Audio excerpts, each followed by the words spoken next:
We're in Redmond, Washington at Black Raven Brewing Company, which has quickly become one of my favorite brewing companies in Washington, even though I've only been here twice. I don't get your beer in California, and in fact, you don't really distribute very far outside of the brewery.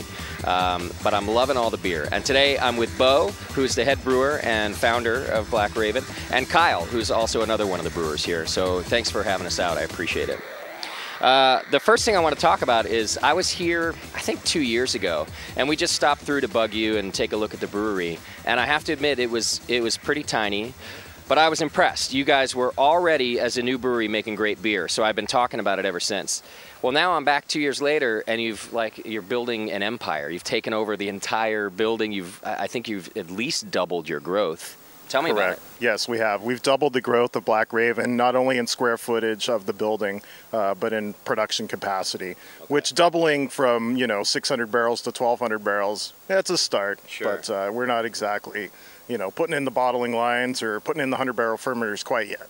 But that's an amazing success, I think, and it must attribute to the community and the beer lovers. I wonder if you can tell me about how you've been welcomed. We've been very fortunate. We've been welcomed with open arms. Redmond, Washington is an area that doesn't have a whole lot of breweries in this area. Okay. There's a few. Obviously, the big ones right down the road, Red Hook, Mac and Jack's on the other side of town. We're very specialized in that we're a very small brewery. Not quite a brew pub, not a brew pub, not quite a production brewery, somewhere in between.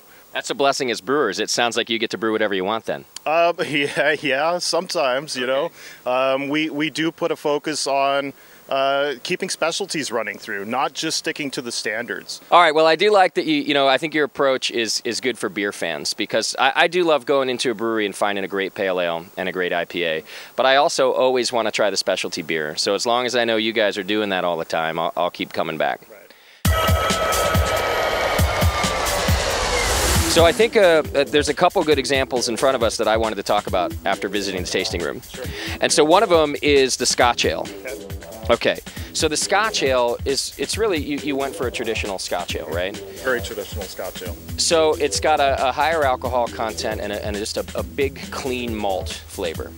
But then you gave me the specialty version of it, which is, what do you call it? Jerked Scotch? Scotch, correct. So what's the difference in the two beers? The jerk Scotch, we took the base beer, the regular Scotch Ale, and the jerk Scotch we actually added jerk seasoning, as in you would find in Jamaican jerk food.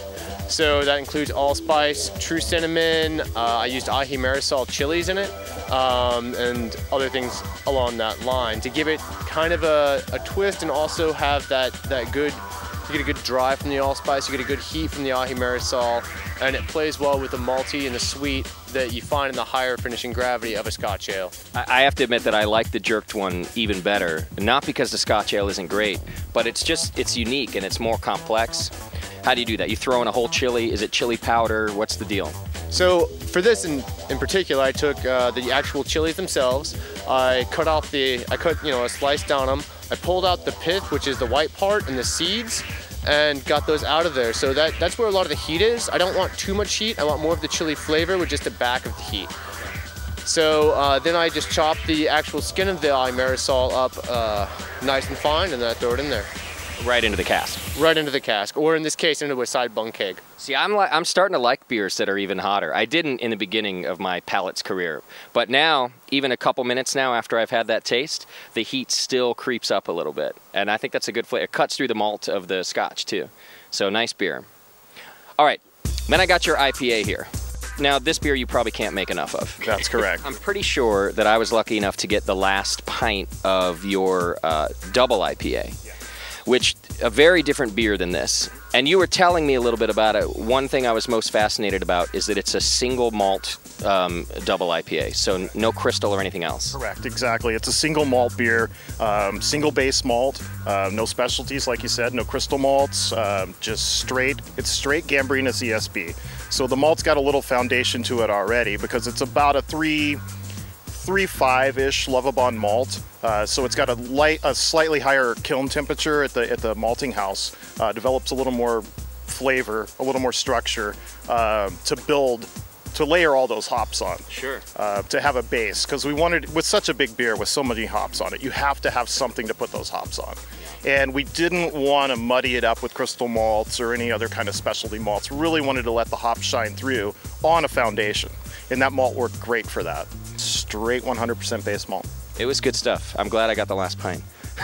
Came just at the right time. Rare bird. It is a very rare bird. Okay. Yeah, we brew it quarterly. It's gone in 5 to 6 days. That's incredible. It is. It really is. That's got to feel good as a brewer, though. Yeah. Yeah. You know you're doing something right. Doing something right. So far. All right, another one I wanted to talk about is one that you can tell that I've enjoyed it so far because I'm halfway through it. But you call it the Beak Tweaker. So what's this beer? This is a very hop-heavy beer. So it's still, we try to maintain a little of the balance. It's actually a little lower in alcohol than our Trickster. It weighs in at 6.5%. But then we really focus on the hopping profile of this beer and really try to make a good hoppy beer with this that really, brings out a lot of the citrus note. This beer has a lot of Sriracha Ace in it. Has Citra, Centennial, yeah. And a no-name hop that has only a number. Is that because it's experimental? Yeah. It's because yes. Okay. And then this we do a lot of dry hopping with. So a lot of the hop flavor in this comes from the cold side, comes from dry hopping, and we also add black lemon, lemon peel, and orange peel to this. What is black lemon? Black lemon is actually a dried lime. And it's traditionally used in Indian cooking, and it has a nice earthy back to it, and a nice citrus acid to it. I think it goes perfect with the Sriracha Ace too. I have to say, on this trip we're doing, it's the third Sriracha Ace focused beer I've had. They've all been great, and it has like it's citrus, but it's also like Caribbean or something. It has a weird other flavor. I think it works. Hop variety? Yeah. It's almost got a woodiness to it. Yeah. I get out of Sriracha Ace. It's a really unique hop. And then I think it's the first time I've heard of black lemon, but I think it does help to balance that flavor too. I think the earthiness of the black lemon goes with the woodiness of the Sriracha Ace. It's good beer. I will be finishing that. All right, and then the last one, you just pulled this straight from the barrel for me, right? I pulled this from the barrel, and it's not carbonated. It needs more time to sour and for the things to do the work. And it's been in the barrel actually for about a year now, the beer itself. We put it in last October, so I guess it's more like 8 months. But then a month ago, when cherry season came around, we actually threw 9 pounds of Chelan cherries in it, which were growing just down the road in a farm. And went out to that orchard one morning and came back to the brewery and threw them in there. I can taste the cherry. It's already also sour, even after just a year. This is going to be a great beer. How long do you think you're going to sit on it in the barrel before you? It's really up to the beer. Keep tasting it. Hopefully there'll be some beer left in the barrel. Keep having visits like this. It's ready. What? Beer left. All right. Thanks for the visit. It's really always a pleasure to come see you. I'm going to keep coming back because even just watching the growth is a lot of fun. You're doing a good job. I congratulate you, and I congratulate Redmond for having a good brewery locally because not everybody gets that, that luxury. We're fortunate. Great. All right, thanks for having us.